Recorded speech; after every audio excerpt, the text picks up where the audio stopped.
Let me ask you something personal, and I want you to be honest with yourself. When was the last time you truly felt desired? Not just touched, not just seen, but really wanted, like you mattered in a deep, physical, emotional way. If it's been a while, you're not alone.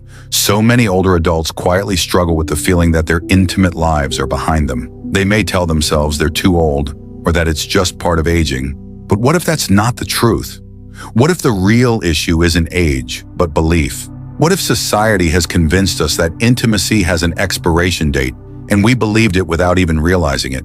Today, we're going to explore something most people shy away from: the quiet emotional and physical impact of losing sexual connection after 65, and why it matters more than you might think. We're not talking about romance novels or teenage hormones here. We're talking about real, grown-up connection and the role it plays in your health, your confidence, your relationships, and your sense of being truly alive. And no, this isn't about comparing yourself to your younger self. This is about embracing who you are now, fully, boldly, and without shame. Whether you're in a relationship, single, or somewhere in between, you deserve to know the truth about what happens when intimacy fades, and even more importantly, what you can do to bring it back. And let me tell you right now, this isn't about performance or pressure or meeting some standard. This is about connection, energy, vitality, and rediscovering a part of yourself that may have been pushed to the background. Not because you chose to let it go, but because life just got in the way. We're going to talk about the 10 hidden effects of losing sexual intimacy after 65. And if you think this doesn't apply to you, stick around because some of these might surprise you. And by the time we're done, you'll have a clearer understanding of why this conversation matters, not just for your body, but for your spirit too. So let's begin. Number 1, confidence slowly erodes. You may not notice it at first. Maybe you just stop looking in the mirror as much, or you start wearing clothes that hide more than they reveal. You chalk it up to aging, but underneath that, something deeper is happening. The absence of intimacy can chip away at your sense of desirability. And with that, your confidence takes a hit. You begin to question your worth in ways you never did before. And it's subtle. It's not like flipping a switch. It's more like a slow dimming of your inner light. This isn't just about ego, it's about identity. When we stop experiencing physical connection, we start to forget how good it feels to be wanted, to be touched with intention, to be seen beyond our roles as caregivers, parents, or professionals. Without realizing it, we start to disappear from our own story. But here's the truth. Confidence isn't about what others see. It's about how you feel in your own skin. And intimacy plays a bigger role in that than most people want to admit. Number 2, sleep quality declines. Now you might be wondering, what does sleep have to do with intimacy? Everything, actually. When we engage in sexual activity, our bodies release a powerful cocktail of hormones like oxytocin and prolactin, which promote relaxation and deepen our sense of calm. This isn't just about feeling good in the moment. It has lasting effects that help you fall asleep faster and sleep more deeply. Without those hormones in your system, your sleep cycles can become more fragmented. You may wake up more often during the night or have trouble falling asleep altogether. And that lack of rest doesn't just make you tired, it impacts your mood, your focus, your immune function, and even your heart health. The body is wired to respond to intimacy. It's a part of our biology, and when it's absent for too long, the systems that depend on it begin to misfire. Over time, that adds up to a level of exhaustion that coffee can't fix. Number 3, energy and motivation dip. Now I know not everyone wakes up ready to run a marathon, but there's a very real connection between physical touch, pleasure, and motivation. Sexual activity stimulates the release of dopamine, which is directly tied to your drive, your focus, and your sense of reward. When this system is underused, motivation can drop, and not just in the bedroom, but in all areas of life. Maybe you stop going for walks like you used to. Maybe you avoid social situations, or you let go of hobbies that once brought you joy. You don't always notice it happening, but little by little, the world starts to shrink, and along with it, your energy to try new things, to say yes, to live fully. You might tell yourself it's just aging, but often it's a quiet side effect of disconnection. Number 4, touch becomes foreign. This one's important because many people don't realize how powerful human touch really is. We are social creatures, and our skin is literally wired for connection. When physical affection disappears, the body doesn't just miss it, it begins to forget it. A gentle hug, a hand resting on your back, a shared moment under the covers. These aren't just nice things. They're essential to emotional well-being. When touch becomes rare, we start to tense up, literally. Our muscles hold more stress, our posture changes, even our breathing becomes more shallow. It's as if the body is bracing itself against loneliness. And here's where it gets tricky. The longer we go without touch, the harder it becomes to welcome it back in. We become guarded, uncomfortable, unsure of how to respond. This creates a cycle where what we need most is what we avoid, and that leads us right into the next hidden effect. Number 5, communication breaks down. When intimacy disappears, people often assume it's just a physical issue, but more often than not, it starts with silence. Couples stop talking about what they want, what they miss, what they fear. The bedroom becomes a quiet place, not just in sound, but in emotional expression. When we don't feel close physically, we often stop being open emotionally. Little irritations become bigger, misunderstandings grow, and over time, the bond that once felt unshakable begins to weaken. Not because the love is gone, but because the connection isn't being nurtured. Intimacy is one of the deepest forms of communication. When it fades, so does the willingness to be vulnerable. And vulnerability is the heart of closeness. Now the question is, how do you begin to rebuild that connection? Not just physically, but emotionally. We're going to get into that and much more. But first, let's take a closer look at what happens inside your body when sexual intimacy disappears. The biological side of things may surprise you. Number 6, hormone levels shift in surprising ways, and not always in your favor. You've probably heard about estrogen and testosterone decreasing with age. That's natural, but what most people don't talk about is how sexual activity itself helps maintain those hormone levels at more stable ranges. When intimacy disappears, these hormones drop even further, and that affects everything from your mood to your metabolism. Your skin loses elasticity, your bones become more fragile, your ability to concentrate starts to fade, and even your appetite can change. And for men, lower testosterone can lead to fatigue, irritability, and muscle loss. For women, the drop in estrogen can lead to vaginal dryness, hot flashes, and disrupted sleep. Now combine that with emotional distance or loneliness, and you've got a recipe for a quiet kind of suffering, one that most people don't know how to talk about. And the thing is, this isn't just about hormones for the sake of sex. It's about how those hormones support your entire sense of well-being, your emotional stability, your physical vitality, your ability to cope with stress, all of it. That's why when intimacy stops, people often say they feel older overnight. It's not just a figure of speech, it's a biological response. Your body is reacting to the absence of closeness, and over time, that reaction becomes a pattern that's hard to break. Number 7, you start to feel invisible, and I want you to sit with that for a second. Invisible. Not because people don't see you, but because you don't feel seen in the way that matters most. Being desired, being cherished, being touched, those are deep affirmations of our presence. They remind us that we're still here, still alive, still worthy of being wanted. And when those moments fade, we can begin to feel like we're fading too. You might still be social, still active, still smiling in public, but inside there's a part of you that's slowly growing quiet, and you start wondering if anyone sees the real you anymore. The one with passion, the one with need, the one with desire. And here's what's heartbreaking. Many people carry this feeling without ever saying a word because they're afraid of sounding needy or foolish or out of touch with their age. So instead, they pretend it doesn't matter. They say things like, "I'm fine on my own," or "I've outgrown that stage." But behind those words is a kind of ache, a desire to be reminded that you are still someone worth reaching for. Number 8, physical health slowly declines. Now this might sound dramatic, but it's backed by science. Intimacy is a form of exercise. It improves circulation, boosts heart rate, lowers blood pressure, and even strengthens your immune system. When you remove that element from your life, your physical systems don't get the same stimulation, blood flow slows, oxygen levels shift, and the body becomes more prone to inflammation, which is linked to everything from arthritis to heart disease. And it's not just about the act of sex itself. Even regular affection, cuddling, kissing, gentle touching can trigger physiological responses that promote healing and balance.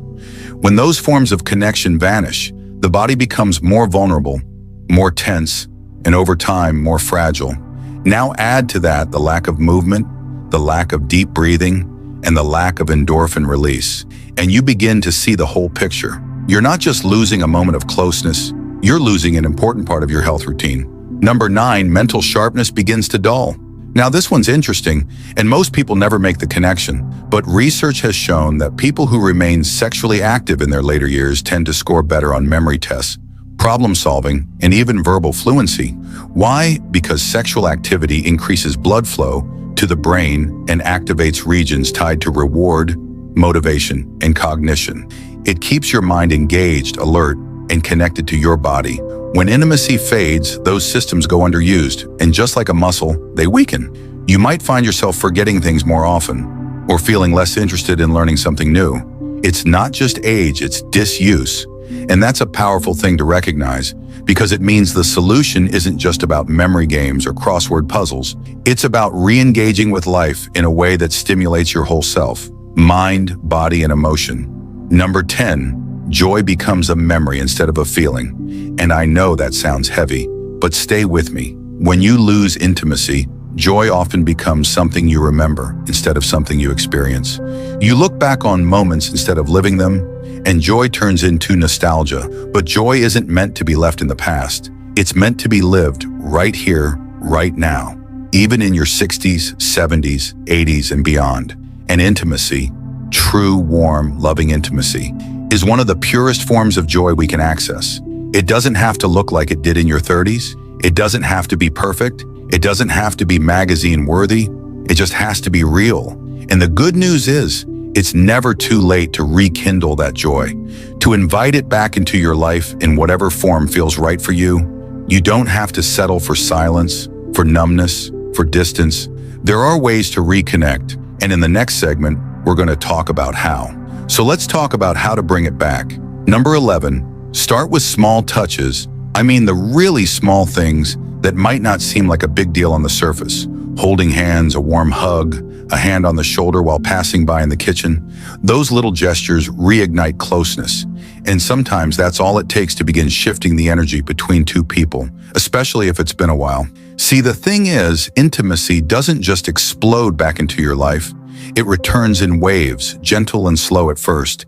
And those small touches tell your partner, I'm still here, and I still want to feel close to you. And that's powerful, because many older adults have gone months, sometimes even years, without physical affection.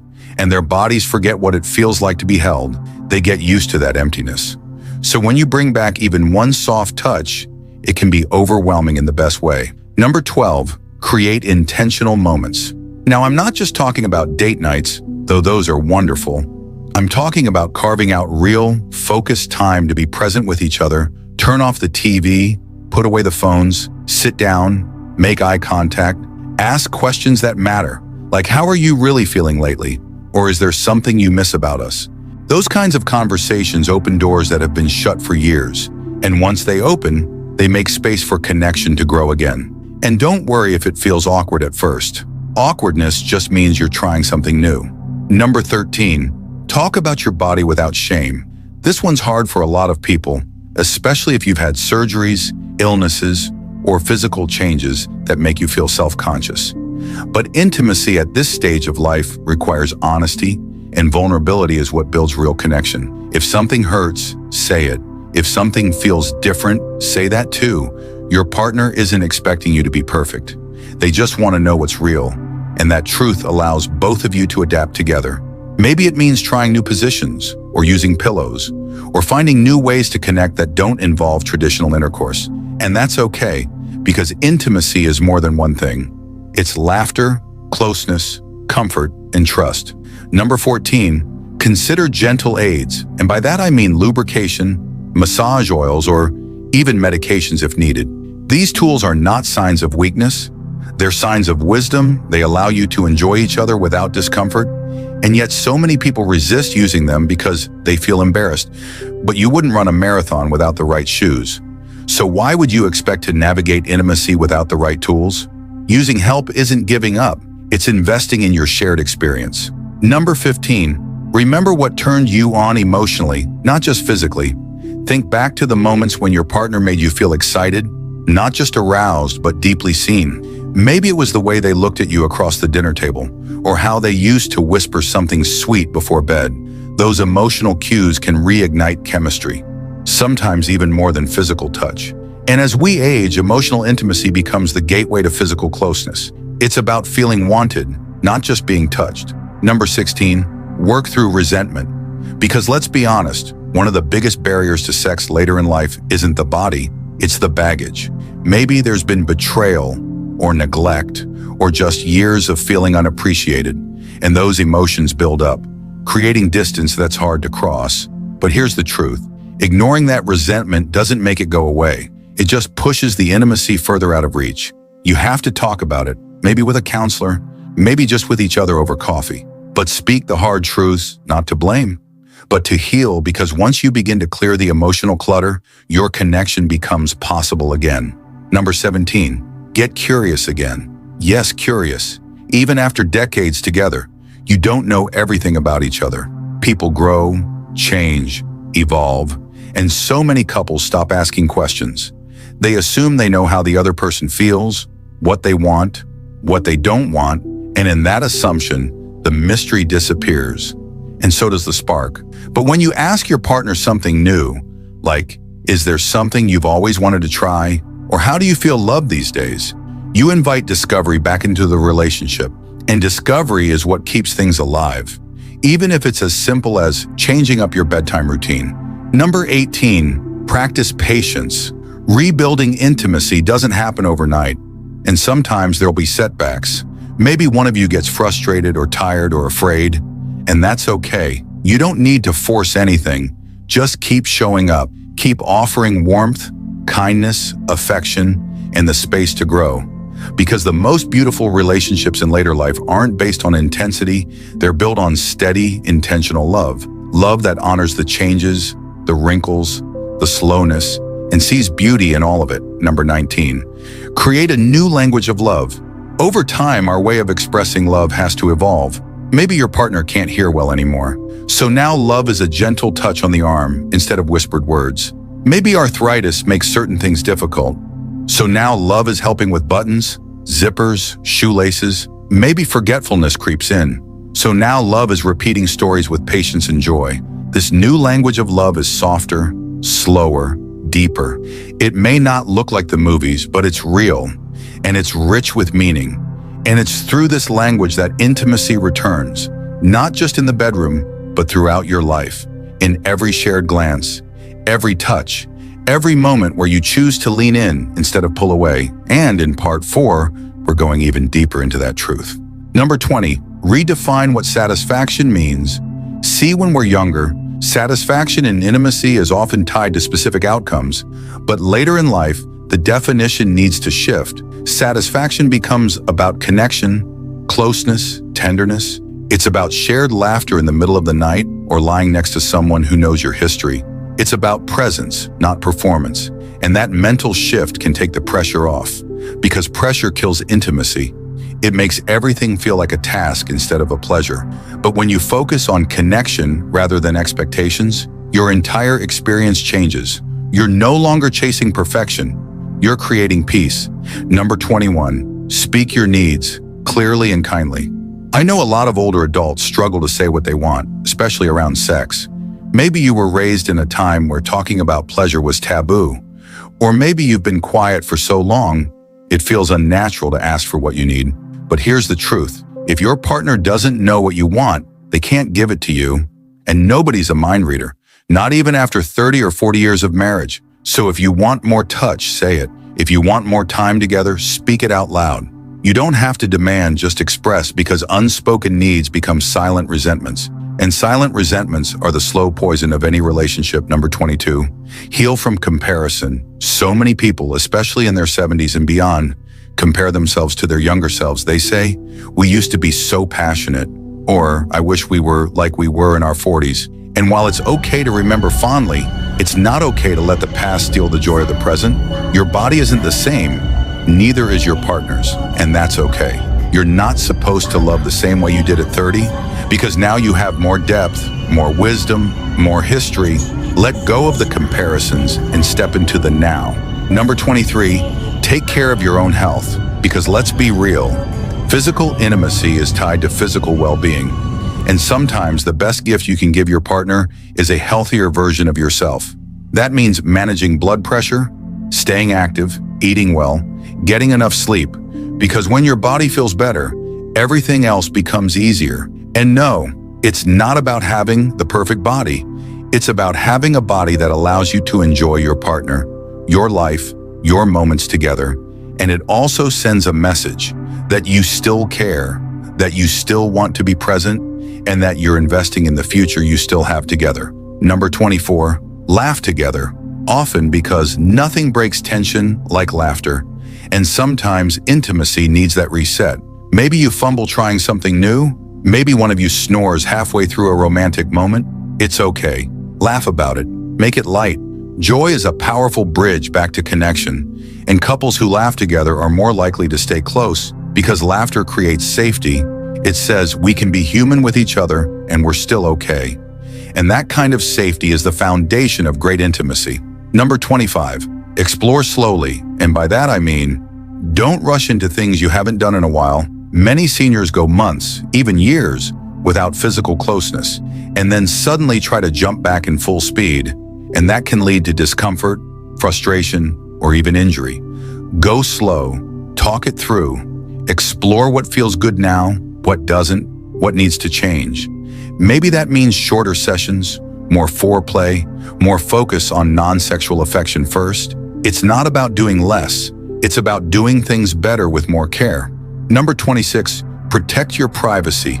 If you live with family or have caregivers around, you might feel awkward about being intimate, but your privacy still matters, and it's okay to create boundaries. Maybe that means locking the door, or having intimate moments during quiet times, or simply asking for space without guilt. Your relationship doesn't end because you're older, and you don't owe anyone an explanation. Your intimacy is your right, and you have every reason to protect that space. Number 27, don't let medical devices or changes scare you away. Oxygen tanks, walkers, catheters, mobility aids, these are real parts of life for many seniors. And yes, they might change the rhythm of things, but they don't eliminate your ability to connect. In fact, working around these challenges together can build even more closeness because it shows adaptability, compassion, and the deep desire to be close, despite life's curveballs, and sometimes that's even more intimate than anything else. Number 28, keep learning. Yes, even now there are books, podcasts, online forums, spaces where older adults share tips, stories, and advice about staying connected. Don't be afraid to explore new ideas. It's not embarrassing, it's empowering. And when you learn something new together, it gives you fresh energy, fresh topics, and fresh tools. And that exploration can bring you even closer. Number 29, forgive yourself. Maybe you haven't been intimate in years. Maybe you've made mistakes, pushed your partner away, or given up on closeness entirely. It's okay, really. It's okay. What matters is not what you didn't do before, but what you choose now. Give yourself grace because shame blocks intimacy, but forgiveness unlocks it. And number 30, the final one in this part, trust that love doesn't expire. It doesn't have an age limit, and neither does passion. What you shared years ago doesn't have to stay in the past. It can be reborn right here in this season of life, in new ways with deeper meaning and greater tenderness. All it takes is a willingness to begin again. And if you're listening to this right now, then you already have that willingness inside you. Number 31, stay physically affectionate outside the bedroom. See, for intimacy to feel natural, the body needs to stay used to touch, holding hands while watching TV, a gentle back rub while passing by in the kitchen, sitting close together during a quiet evening. These small gestures matter more than people realize because they build a rhythm, a connection that doesn't just switch on and off based on a bedroom schedule, especially as we age. These everyday moments of affection are what keep the emotional and physical bonds alive. They say, I still see you. I still want to be near you. And that is powerful beyond measure. Number 32, don't confuse routine with boredom. This is a big one. A lot of couples mistake familiarity for a lack of excitement. But the truth is, routine can actually be comforting if you look at it the right way. Having a partner who knows how you like to be held, who senses when you're nervous or when you need a little more warmth, that's not boring, that's deep intimacy. That's earned understanding. And if things feel stale, you don't need to blow everything up to feel alive again. Sometimes you just need a little spark, a little shift. Even just talking about what you used to enjoy can be enough to rekindle interest. Number 33, don't underestimate emotional foreplay. This isn't just about physical readiness. It's about the tone you set in your relationship.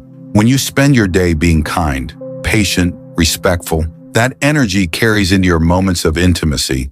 It makes your partner feel safe, wanted, and emotionally open. And that's the real door to closeness.